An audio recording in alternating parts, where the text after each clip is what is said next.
第66届戛纳电影节一种关注单元入围影片《匿名》于当地时间5月26日展播。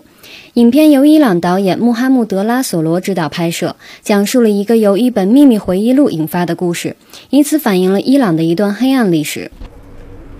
چند تا نقطه خیلی تاریک توی تاریخ ادبیات و جریان روشنفکری توی ایران توی دوران معاصر وجود داره که این چند تا نقطه همیشه برای من خیلی سوالای بزرگ بود و دوست داشتم بدونم که اون نقاط تاریک توش واقعا چی قرار داره.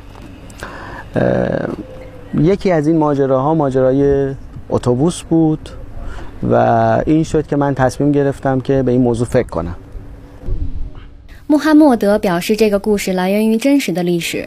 ماجرای اتوبوس که خیلی واقعیه، یعنی حتی من سعی کردم منبع و رفرنس هم آدمایی باشن که توی اون اتوبوس بودن، ولی بقیه ماجراها رو من از آدمای مختلف الهام گرفتم و از واقعیت الهام گرفتم و با ذهن خودم تلفیق کردم و فقط میتونم بگم که این یک الهام جدی از واقعیت داره، ولی به هر حال یه فیلم مستند نیست.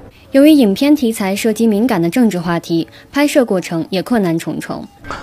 آره این درسته و لحظه‌ای که من تصمیم گرفتم راجع به این موضوع فیلم بسازم میدونستم که اصلا ساده نیست از هیچ نظر. تولیدش سخته، مسائل ممیزی انقدر زیاده که در واقع میشه گفت هیچ مجوزی وجود نخواهد داشت و خیلی چیزای دیگه، و اینکه من میخواستم واقعا مستقلا این فیلمو بسازم، برای اینکه اولین کاری که اونا همیشه میکنن وقتی پای یه تهیه کننده وسط باشه اونا میگن که تو با یه پول خارجی فیلم ساختی و یه چیزای خیلی خیلی دشوار دیگه ای که باعث میشد من و گروه هم خیلی تنها بمونیم. بنابراین وقتی که این تصمیم رو گرفتیم میدونستیم که هر دشواری جلومون هست و این دشواری رو فقط میتونستم با آدمای این گروه پشت سر بذارم، هیچ جور دیگه امکان نداشت.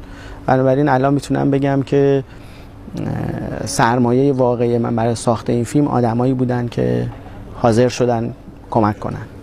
穆罕默德称，影片未被展示的部分很有可能在下一部影片中出现。 خب بذاره اینا به این روشامو نگه دارم، شد بعداً دوباره بخوام استفاده کنم تو فیلم‌های بعدی.本届电影节的金棕榈奖将于5月26日揭晓。